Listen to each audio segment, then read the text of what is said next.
कहानी की शुरुआत में हम देखते हैं एक ताकतवर आदमी फिनिश्ड और उसके चेले एंडी को। इस वक्त ये दोनों जंगल में बहुत बड़े जंगली सुअर को पकड़ने जा रहे थे जो लोगों की फसलों को बर्बाद कर रहा था। गांव वाले उससे बहुत तंग थे। इस खतरनाक जानवर के सामने भी फिनिश्ड डरा नहीं। उसने एंडी से कहा कि सब मुझे हीरो मानते, अगर मैंने इस सुअर को काबू में नहीं किया तो क्या इज्जत रह जाएगी मेरी। उसने हथियार उठाया और सुअर पर हमला किया, लेकिन इन छोटे हमलों से सुअर पर कोई भी असर नहीं हुआ। फिनिश्ड की मदद के लिए एंडी ने भी अपने हथियार से सुअर पर हमला बोल दिया, लेकिन उसका हथियार सुअर की नाक में चला गया और वो नींद से जाग गया।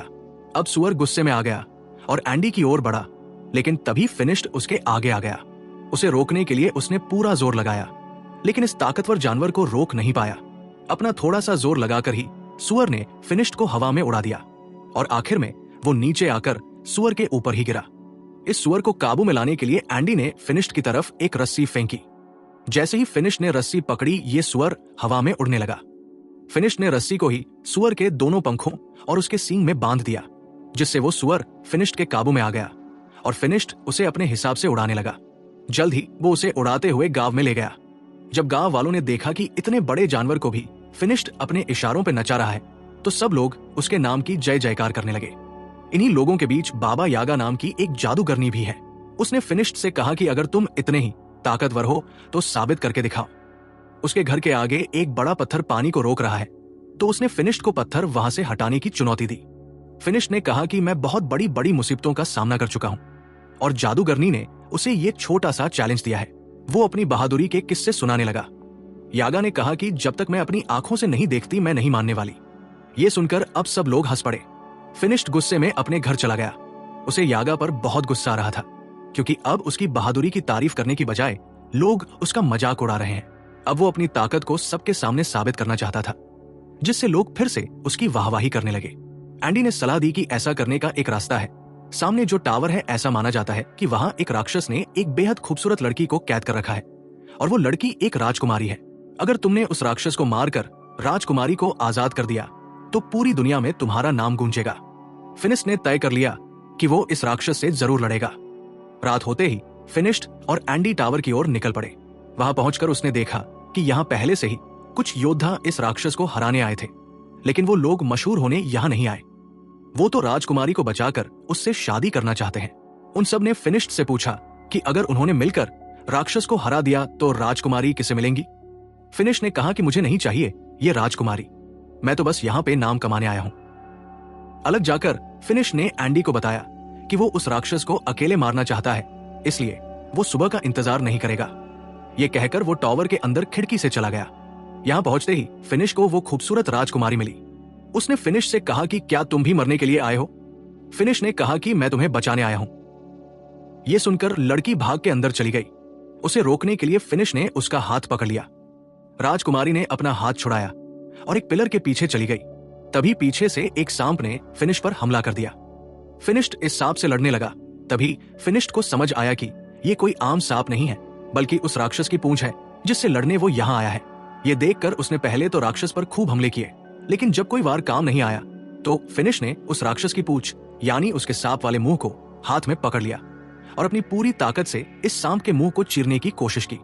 लेकिन जैसे ही फिनिश्ड ने उसका मुंह अपने हाथों से खोला, सांप ने फिनिश्ड की आंखों में जहर उगल दिया और अब फिनिश्ड को नजर आना बंद हो गया। वो अंधा हो गया। अंधा होने पर भी फिनिश्ड ने हार नहीं मानी और अपने पैर से टटोलकर अपना हथियार ढूंढ लिया। अब फिनिश्ड ने दोबारा उस राक्षस पर हमला किया, लेकिन वो राक्षस गायब हो गया। फिनिश्ड ने इतने हमले किए कि टावर टूटने लगा। टावर टूटने की शोर से सभी योद्धा भी जाग गए। वो सभी टावर के मलबे के पास आए। इन योद्धाओं को ना राजकुमारी दिखी, ना ही राक्षस।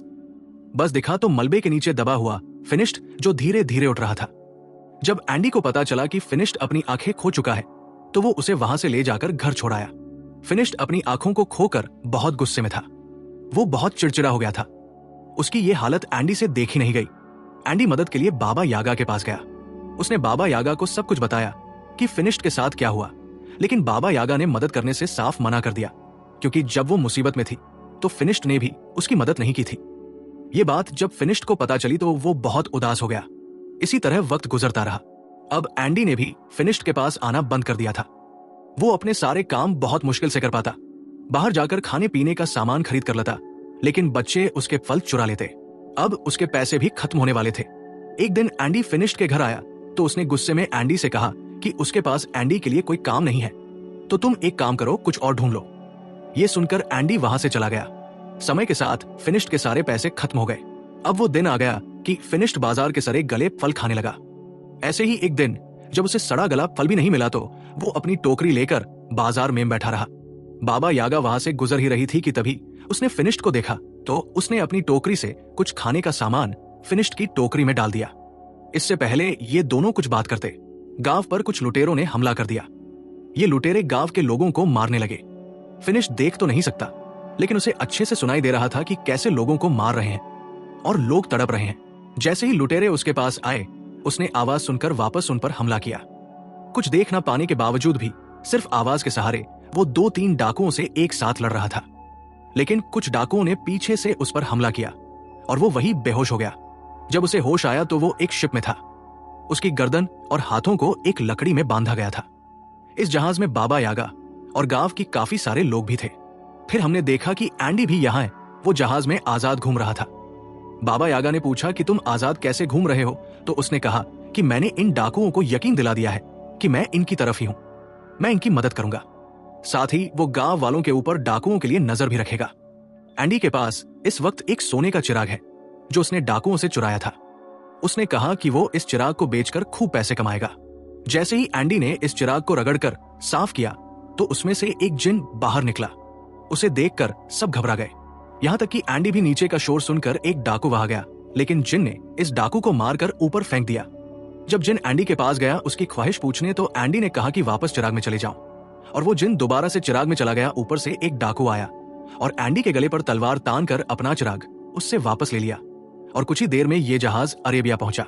गांव से लाए हुए सभी लोगों को गुलाम के तौर पर बेचने के लिए खड़ा कर दिया गया। वहां एक नकाबपोश आदमी आया और उसने फिनिश्ड बाबा यागा और एंडी को खरीद लिया। वो उन्हें अपने महल में ले गया। वहां पहुंचते ही सभी लोग इतना बड़ा महल देखकर हैरान रह गए। इस महल में रोबोट काम कर रहे थे। हालांकि ये बहुत ही पुराना जमाना है। अभी उस आदमी ने अपने चेहरे से नकाब हटाया। उसने कहा कि हैरान मत हो, मैं एक साइंटिस्ट हूं और ये सभी रोबोट उसी ने बनाए थे। इस आदमी ने बताया कि उसने और भी बहुत सी मशीनें बनाई हैं जिससे इंसानों का काम आसान हो सके। फिनिश ने इस आदमी को अपनी कहानी बताई कि कैसे वो पहले एक बहुत ताकतवर योद्धा था और अंधा होने के बाद उसकी जिंदगी नर्क हो गई। साइंटिस्ट ने कहा कि मैंने तुम्हारे और बाबा यागा की बारे में सुना है। ये आदमी गुलामों को खरीद कर उन्हें आजाद कर देता है। जैसे ही खाने का वक्त हुआ, साइंटिस्ट ने अपने रोबोट से खाना मंगवाया। ये देखकर तो सब लोग बहुत इंप्रेस हो गए। इन सबको लगा कि ये कोई जादू है, लेकिन साइंटिस्ट ने बताया कि ये कोई जादू वादू नहीं है। मैं पिछले 500 साल से इनके ऊपर काम कर रहा हूं। ये सुनकर यागा हैरान हो गई और कहा कि तुम 500 साल से इतने जवान कैसे हो? इस पर साइंटिस्ट ने कहा कि मैंने एक ऐसा केमिकल तैयार किया था जिसे पीकर लोग हमेशा के लिए जवान बने रह सकते हैं। अब वो उन तीनों को अपनी लैब दिखाने ले गया। वहां जाकर फिनिश ने पूछा कि तुमने ये केमिकल कैसे तैयार किया और क्या उसे पीकर मेरी आंखें भी वापस आ सकती हैं? साइंटिस्ट ने कहा कि उससे तो नहीं हो पाएगा, लेकिन मेरे पास एक दूसरी चीज है। उसने फिनिश्ड को एक चश्मा पहनाया जिससे उसे दोबारा सब कुछ दिखने लगा। साइंटिस्ट का मानना था कि साइंस की मदद से कोई भी चमत्कार किया जा सकता है, और जो लोग जादू का इस्तेमाल करते हैं वो दुनिया को नुकसान पहुंचाते हैं, और ये नुकसान पहुंचाने वाली चीजों को खत्म करने के लिए ही उसने एक मशीन बनाई है। अपनी बात को साबित करने के लिए उसने वो चिराग निकाला जो उसने लुटेरों से खरीदा है। याका ने कहा कि ये खतरनाक हो सकता है, लेकिन साइंटिस्ट रुका नहीं। उसने चिराग को घिसा और उसमें से जिन निकला। उसने अपनी मशीन चला दी जिसने जिन को अपने अंदर खींच लिया, जिसके बाद उसने कहा कि देखा, मेरे आविष्कार ने चीनी को खत्म कर दिया। उसी रात साइंटिस्ट को पता चला कि पास की एक पहाड़ी पर एक राक्षस है जो आम आदमियों को नुकसान पहुंचा रहा है। साइंटिस्ट ने कहा कि उसे तो पकड़ना ही होगा। जब ये बात फिनिश्ड को पता चली कि इस राक्षस का शेर जैसा मुंह है और सांप जैसी दुम, तो फिनिश्ड तुरंत समझ गया कि ये तो वही राक्षस है जिसने उसे अंधा किया था। फिनिश ने साइंटिस्ट से कहा कि मैं भी साथ चलूंगा, मुझे उस राक्षस से बदला लेना है, लेकिन साइंटिस्ट उसकी जान को खतरे में नहीं डालना चाहता। इस पर फिनिश ने कहा कि आपने मेरी मदद की है, इसलिए मैं भी आपकी मदद करूंगा। इसके बाद साइंटिस्ट ने फिनिश्ड कोई गैजेट दिया जिसे अगर राक्षस के पास रखा जाए तो वो खुद ही उसमें कैद हो जाएगा। रात को बाबा यागा इस साइंटिस्ट की लैब में घुस गई। वो यहां से उस केमिकल को पीना चाहती थी ताकि वो भी हमेशा जवान रहे, लेकिन साइंटिस्ट ने उसे पकड़ लिया और कहा कि अगर तुम लोग राक्षस को लाने में कामयाब हो गए तो मैं खुद ही तुम्हें उस केमिकल का थोड़ा हिस्सा दे दूंगा। अगले दिन जब वो सभी लोग जाने के लिए तैयार हुए तो साइंटिस्ट ने उन्हें अपनी स्पेसशिप दिखाई, जिसकी मदद से वो वहां बहुत जल्दी पहुंच सकते हैं। उसने उन सबको उसे चलाना सिखाया। जाने से पहले साइंटिस्ट ने कहा कि मुझे वो राक्षस जिंदा चाहिए। साइंटिस्ट ने फिनिश्ड के हथियार को भी बेहतरीन बना दिया था। अब उसमें एक बटन था जिसे दबाते ही वो सब किया जा सकता है जो एक मामूली हथियार पहले नहीं कर पाता। अब उन्होंने उस उड़न तश्तरी में बैठकर अपना सफर शुरू किया और जल्द ही ये लोग उस पहाड़ी पर पहुंच गए जहां वो राक्षस है। काफी देर तक ढूंढने के बाद आखिरकार फिनिश्ड को उस राक्षस के पाव के निशान मिल गए। वो निशान एक गुफा के अंदर जा रहे थे। फिनिश ने साइंटिस्ट की मशीन इस गुफा के बाहर रख दी। फिनिश जानता था कि उसे राक्षस को मारना नहीं है, सिर्फ कैद करना है। इसीलिए वो बड़े आराम से अंदर गया और अपने हथियार से राक्षस को ललकारा और फिर वो बाहर आ गया। जैसे ही वो बाहर आया तो उसका सर एक पेड़ से टकरा गया, जिससे वो वहीं पर बेहोश हो गया। राक्षस भी गुफा से बाहर निकल आया। इससे पहले राक्षस फिनिश को कुछ नुकसान पहुंचा था। बाबा यागा ने जल्दी से उस मशीन को एक्टिवेट कर दिया। उस मशीन के अंदर से बहुत सारी चैन बाहर आई और राक्षस को खींचकर अंदर ले गई। फिर यागा ने लिवर दोबारा से दबाया और मशीन बंद हो गई। कुछ ही देर में फिनिश्ड को भी होश आ गया और अब वो सब लोग मिलकर वापसी का सफर करने लगे। सफर बहुत लंबा था, इसीलिए ये लोग रात को बीच रास्ते में ही आराम करने लगे। रात को पिंजरे से फिनिश्ड को एक लड़की की आवाज सुनाई दी। वो पिंजरे को खोलने लगा। बाबा यागा ने उसे ऐसा करने से रोका, लेकिन वो नहीं रुका। जब पिंजरा खुला तो अंदर वही राजकुमारी थी जो टावर के अंदर फिनिश्ड को मिली थी। बाबा यागा ने कहा कि इसका मतलब ये राजकुमारी ही वो राक्षस है। यागा ने कहा कि इसे बाहर निकालना काफी खतरनाक हो सकता है, लेकिन फिनिश्ड उनकी बात सुनने को तैयार ही नहीं था, क्योंकि शहजादी पर उसका दिल आ गया था। जैसे ही फिनिश्ड ने राजकुमारी की तरफ हाथ बढ़ाया, बाब यागा ने उसे धक्का दे दिया और पिंजरे को बंद कर दिया। राजकुमारी ने बताया कि मैंने तुम्हारा हाथ इसलिए नहीं पकड़ा क्योंकि मेरे ऊपर एक श्राप है। अगर कोई भी आदमी उसे छुएगा तो वो राक्षस में बदल जाएगा। राजकुमारी ने कहा कि मैं बुरी नहीं हूं। वो तब तक किसी को नुकसान नहीं पहुंचाती जब तक सामने से कोई हमला ना करे, ताकि मेरी वजह से किसी को नुकसान ना हो। मैं तो यहां अकेली पहाड़ों में रहती हूं, लेकिन इंसान उसे यहां भी जीने नहीं देते। इसके बाद हमने देखा कि साइंटिस्ट ने एक किसान की बिल्ली चुराई थी। किसान ने उससे भीख मांगी कि ये बिल्ली किसी का कोई नुकसान नहीं करती, बल्कि फायदा ही करती होगी। थोड़ा बहुत दरअसल रात को इस बिल्ली से लाइट निकलती थी, जिससे आसपास रोशनी हो जाती। लेकिन साइंटिस्ट ने किसान की बात नहीं सुनी। उसने बिल्ली को अपनी मशीन के नीचे रखा। ये मशीन किसी भी चीज की जादुई शक्तियां को खींच लेती है और इसी तरह इस मशीन ने बिल्ली की जादुई ताकत भी खींच ली और फिर बिल्ली को जादू से केमिकल में बदल दिया, जिसे साइंटिस्ट ने अपनी तिजोरी में रख दिया। यहाँ साइंटिस्ट ने बहुत सारे केमिकल पहले से इकट्ठा कर रखे थे। वहां राजकुमारी और फिनिश्ड एक दूसरे से प्यार करने लगे थे। बाबा यागा और एंडी इन दोनों को कैद करके साइंटिस्ट के पास ले जाने लगे।